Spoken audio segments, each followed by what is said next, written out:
नमस्कार दोस्तों, आप सभी का स्वागत है स्टडी विथ एनम में। कोरोना महामारी के घटते मामलों के बीच भारत में कोरोना के एक नए वेरिएंट ने दस्तक दे दी है। इसका पहला केस हैदराबाद में सामने आया था। कोरोना के नए वेरिएंट BA.4 ओमिक्रॉन का दूसरा केस महाराष्ट्र में सामने आया है, जहां 3 लोग मामूली रूप से इससे पीड़ित मिले हैं। हाल के एक अध्ययन से पता चला है कि वह ओमिक्रॉन एवं डेल्टा आपस में जुड़ गए हैं, जिसके कारण इसे डेल्टा क्रोम का नाम दिया गया है। इसी प्रकार ओमिक्रॉन ही अपने सब वेरिएंट से जुड़ गया है, जिसे BA.4 नाम दिया गया है। विश्व स्वास्थ्य संगठन के द्वारा लाइलाज एवं जानलेवा मंकी पॉक्स से सुरक्षित रहने के लिए चेतावनी जारी की गई है। WHO के अनुसार इस बीमारी के मामले तेजी से बढ़ सकते हैं। हाल में ही इजराइल, स्विट्जरलैंड एवं ऑस्ट्रेलिया ने भी केसों की पुष्टि की है।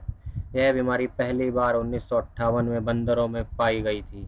इंसानों में इसका पहला केस 1970 में दर्ज किया गया। यह बीमारी संक्रमित व्यक्ति को छूने से, उसके छींक तथा मल से या फिर संक्रमित व्यक्ति द्वारा इस्तेमाल की गई वस्तुओं से फैल सकती है। जर्मनी और भारत में हाल में ही Indo German green hydrogen task force से संबंधित संयुक्त घोषणा पर हस्ताक्षर किया है। इस समझौते के तहत दोनों देश परियोजनाओं, विनिमय, व्यापार और संयुक्त अनुसंधान परियोजनाओं के लिए सक्षम ढांचे के निर्माण में, ग्रीन हाइड्रोजन के उत्पादन, उपयोग, भंडारण और वितरण में आपसी सहयोग को मजबूत करेंगे।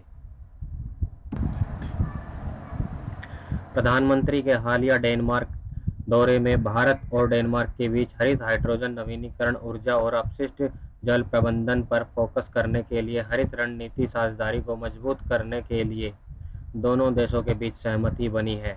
इन सभी मुद्दों पर सहमति भारतीय प्रधानमंत्री नरेंद्र मोदी और डेनमार्क के प्रधानमंत्री मैट फ्रेडरिक्सन के उपस्थिति में बनी। इसके साथ ही डेनमार्क में भारत द्वारा international centre for anti microbial resistance solution में शामिल होने का प्रस्ताव स्वीकार कर लिया गया है।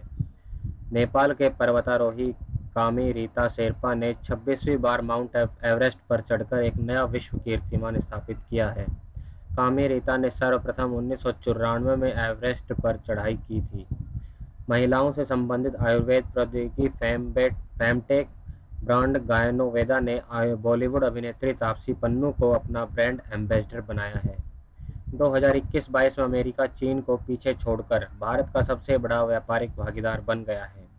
वाणिज्य मंत्रालय के आंकड़ों के अनुसार 2021-22 में अमेरिका और भारत के बीच $119.42 मिलियन का रहा है। वहीं दूसरी तरफ चीन के साथ भारत का व्यापार $115 अरब का रहा है। मध्य अफ्रीकी देशों के समूह G5 से माली ने हटने का फैसला किया है। G5 समूह में अन्य देश हैं चाड, नाइजर, बुर्किना फासो, मॉरिटानिया। इस समूह के द्वारा एक साहेल फोर्स का गठन किया गया है, जो संयुक्त राष्ट्र शांति सेना के साथ मिलकर इस क्षेत्रों में फैले आंतरिक अशांति पर काबू करने का काम करते हैं। वाणिज्य और उद्योग मंत्रालय के द्वारा कागज उत्पादों के आयात को अनिवार्य रूप से पंजीकरण के तहत लाने का निर्णय लिया है।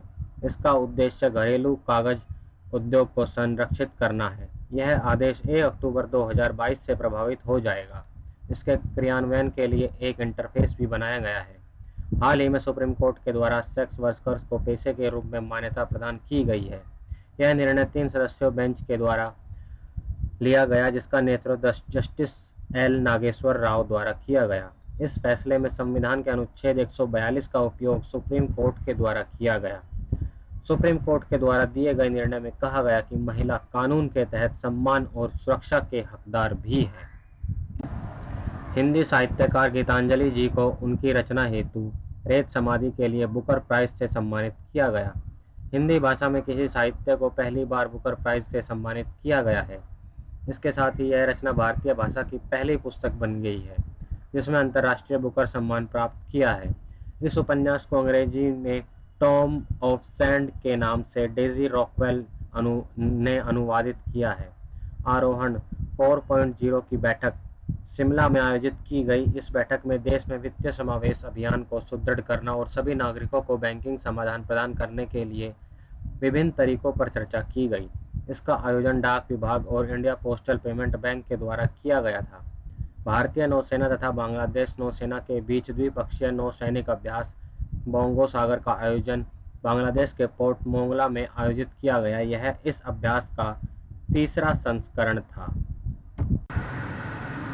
Thanks for watching this video. अगर यह वीडियो आपको पसंद आए तो इसे लाइक